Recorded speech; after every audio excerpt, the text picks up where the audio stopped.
ನಾನು ಗ್ರೀಷ್ಮ. ನಾನು 6ನೇ ತರಗತಿ ಎ ವಿಭಾಗದಲ್ಲಿ ಓದುತ್ತಿದ್ದೇನೆ. ಎಲ್ಲರಿಗೂ ರೈತರ ದಿನಾಚರಣೆಯ ಶುಭಾಶಯಗಳು.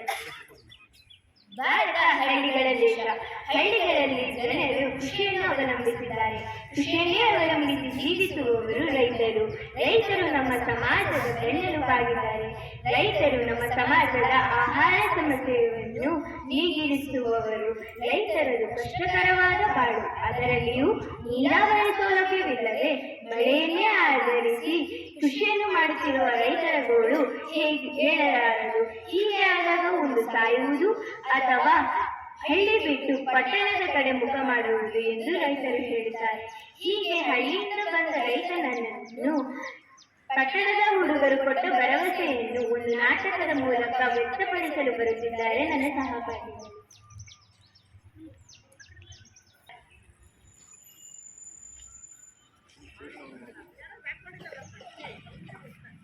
ಜೀವನ್, ಬೃಂದ, ದಿವ್ಯಾ, ದೀಕ್ಷಿತ್, ಮೋಹಿತ್, ಶ್ರೀಧರ್, ಕೌಸ್ತುಭ್, ಮಣಿಕಂಠ, ತುಷಾರ್, ಶರಣ್, ಯಶ್ಮಿತ್, ಹರಿಸಾಯಿ.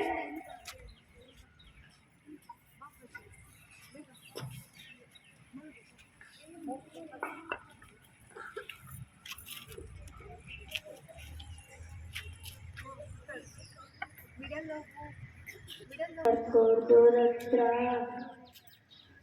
ನೀರು ಹುಡುಕಿ ಕೊಡ್ತಾರಂತ ಮಾತಾಡಿ, ಏನಾದರೂ ಮಾತಾಡಿ.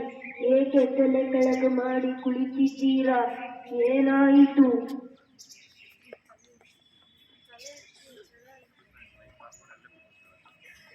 ಸರ್ಕಾರದವರು ನೀರು ಹುಡುಕಿ ಕೊಡುವವರೆಗೂ ನಾವು ಕಾಯಕ್ಕಾಗಲ್ಲ. ಊರು ಬಿಟ್ಟು ಹೋಗುತ್ತೀವಿ, ನಾವು ಊರು ಬಿಟ್ಟು ಹೋಗುತ್ತೀವಿ. ನೀರು ಬಿಟ್ಟು ಹೋಗ್ತೀರಾ? ಹೀಗೆಲ್ಲ ದುಡುಕಿ ನಿರ್ಧಾರ ಮಾಡಬೇಡಿ. ನೀರು ಹುಡುಕಿ ಕೊಡ್ತಾರಂತ ಎಲ್ಲ ಒಳ್ಳೆಯದೇ ಆಗುತ್ತೆ. ಇನ್ನು ಎಷ್ಟು ದಿನ ಅಂತ ಆಕಾಶ ನೋಡಿ ಕಾಯೋದು? ನಮ್ಮ ಕೈಯಲ್ಲಿ ಆಗೋದಿಲ್ಲ. ನಾವು ಊರು ಬಿಟ್ಟು ಹೋಗುತ್ತೇವೆ.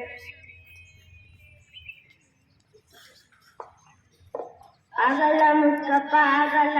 ನಮ್ಮ ಹೆಂಡತಿ ಮಕ್ಕಳು ಕುಟುಂಬ ಅನ್ನ ನೀರು ಇಲ್ಲದೆ ಒದ್ದಾಡ್ಲಿಗತ್ತಾರ. ಏನ್ ಮಾಡೋದು ನೀನೇ ಹೇಳು.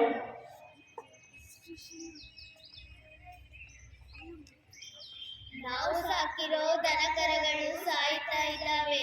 ನಿಮಗಾದರೂ ತಿಳಿಯೋದಿಲ್ವಾ? ತಿಳಿಯುತ್ತವ? ನನಗೆ ತಿಳಿಯುತ್ತೆ. ನನಗೆ ಎಲ್ಲ ತಿಳಿಯುತ್ತೆ.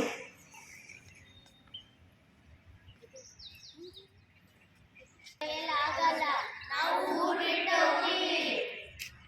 ಬ್ಯಾಡ್ರೋ, ಹೋಗ್ಬೇಡಿ, ಹೋಗ್ಬೇಡಿ.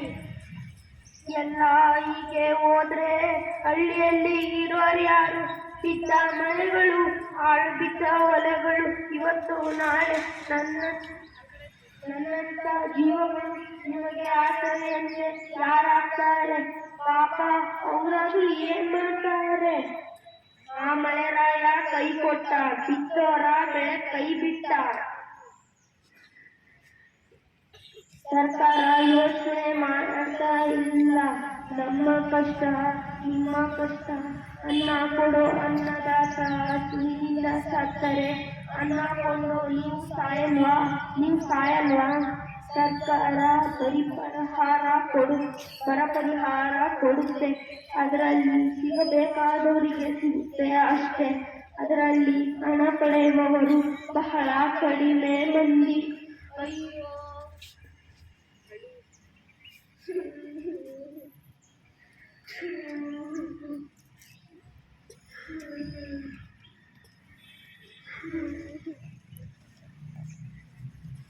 ನಮಸ್ಕಾರ ಯಜಮಾನ್ರೆ. ನಮಸ್ಕಾರ. ನಾನು ಕೇಳ್ಕೊಂಡಿ, ನೀವು ಹೇಳೋದು ಸತ್ಯ ಇದೆ. ನಾವು ನಿಮ್ಮ ಜೊತೆ ಸಾಕ್ಕೊಡ್ತೀವಿ. ನಾವು ನಿಮ್ಮ ಜೊತೆ ಸಾಕ್ಕೊಡ್ತೀವಿ. ಅದನ್ನು ನೋಡಿ ಪಟ್ಟಣಕ್ಕೆ ಹೋಗಿರೋ ಹಳ್ಳಿ ಜನರು ವಾಪಸ್ ಬರ್ತಾರೆ. ಈ ಹಳ್ಳಿಯಿಂದನೇ ಹೋಗಿರುವುದು. ಚೆನ್ನಾಗಿ ಓದಿಕೊಂಡು ಮತ್ತೆ ವಾಪಸ್ ಬಂದಿದ್ದೀವಿ. ಈ ಹಳ್ಳಿಗೋಸ್ಕರ ಮತ್ತು ಈ ಜನರಿಗೋಸ್ಕರ ಏನಾದರೂ ಸಹಾಯ ಮಾಡೋಣ ಎಂದು ಬಂದಿದ್ದೀವಿ. ನಮಗೆ ನಂಬಿಕೆ ಇದೆ. ನಮ್ಮನ್ನು ನೋಡಿ ಹಲವಾರು ವಿದ್ಯಾವಂತರು ಹಳ್ಳಿಗೆ ಬಂದು ಜೀವನ ಕಟ್ಟಿಕೊಳ್ಳುತ್ತಾರೆ ಎಂಬ ನಂಬಿಕೆ ನಮಗಿದೆ. ಬಹಳ ಖುಷಿಯಾಯಿತಪ್ಪ. ಬಹಳ ಖುಷಿಯಾಯಿತಪ್ಪ. 4 ಅಕ್ಷರ ಓದಿದವರೆಲ್ಲ ಸರಿಯಾಗಿ 10ನೇ ಕ್ಲಾಸ್ ಪಾಸ್ ಹೋಗಿದವರಲ್ಲ.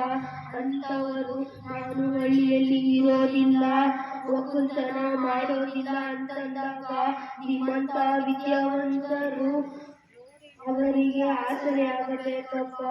ಹಳ್ಳಿ ಜನ ಎಂದ್ರೆ ತಿರಸ್ಕರಿಸೋ ನೀವು ಅವರಿಗೆ ಆಸರೆ ಆಗಬೇಕಪ್ಪ. ಬರಬಿದ್ದವರ ಊರುಗಳನ್ನೆಲ್ಲ ಬೆಳಕಿಗೆ ತಂದು ನ್ಯಾಯ ಕೊಡಿಸಿ ಸರ್ಕಾರಿ ಸೌಲಭ್ಯ ಮಾಡಿಕೊಟ್ಟು ನಮ್ಮ ಹಳ್ಳಿ ಹಾಗೂ ಹಳ್ಳಿತನವನ್ನು ಮುಖ್ಯವಾಗಿ ನಮ್ಮ ತನವನ್ನು ನಾವು ಹೆಚ್ಚಿಸಿಕೊಳ್ಳಲು ಪ್ರಯತ್ನ ಮಾಡಬೇಕಪ್ಪ. ದೇವರು ಒಳ್ಳೆ ಮಾಡಿ ನ್ಯಾಯಕ್ಕಾಗಿ ಹೋರಾಡೋಣ. ನಿಮ್ಮಲ್ಲೇ ನಾನು ಸಾಕೊಡ್ತೀನಿ. ದೇವರು ಒಳ್ಳೆ ಮಾಡಿ.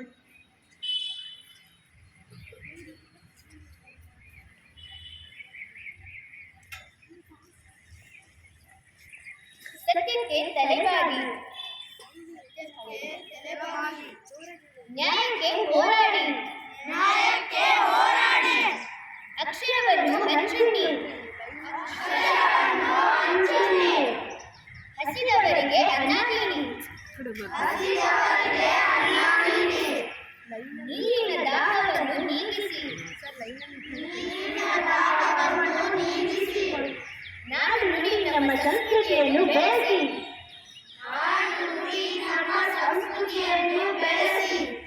ಧನ್ಯವಾದ.